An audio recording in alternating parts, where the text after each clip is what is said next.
Listen, you just can't make bread like this unless you have this gal right here. This is my sourdough starter.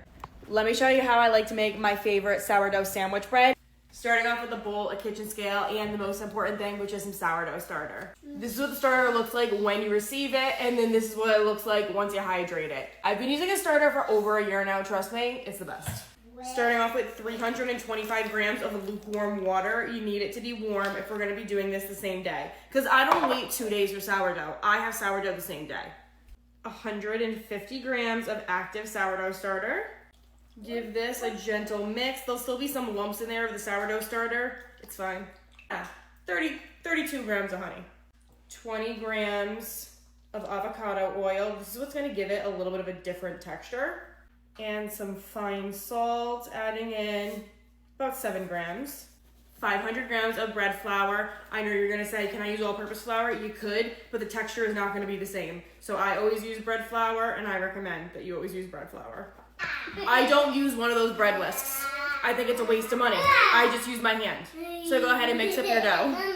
This is what your dough's gonna look like when you pull it all together. My microwave is always a little bit warmer than my house, so I like to put it in my microwave with the microwave turned off, 30 minutes. It's been 30 minutes, which means we're gonna do our first round of stretch and fold. So you're really just picking up the dough, you're gonna pull it up and put it back on top of itself. Some people will count their stretch and folds. I do it until the dough is too stiff and I can't do it anymore.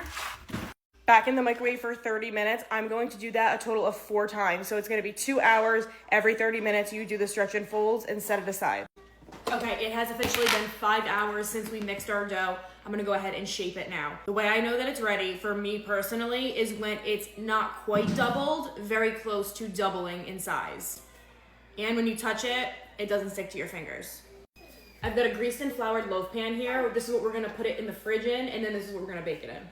I'm not using any extra flour to roll this out. I'm just using a little bit of oil on my hands. Spread it out slightly, and we're gonna fold it into thirds, turn it, and roll.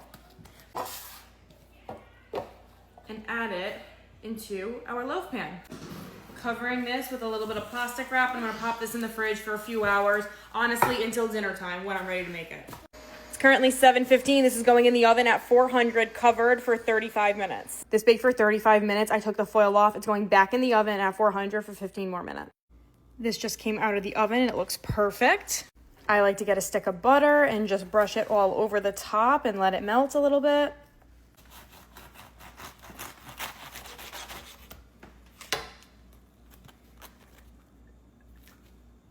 It's just perfect every single time. I will be sure to link my sourdough starter down below in the TikTok shop.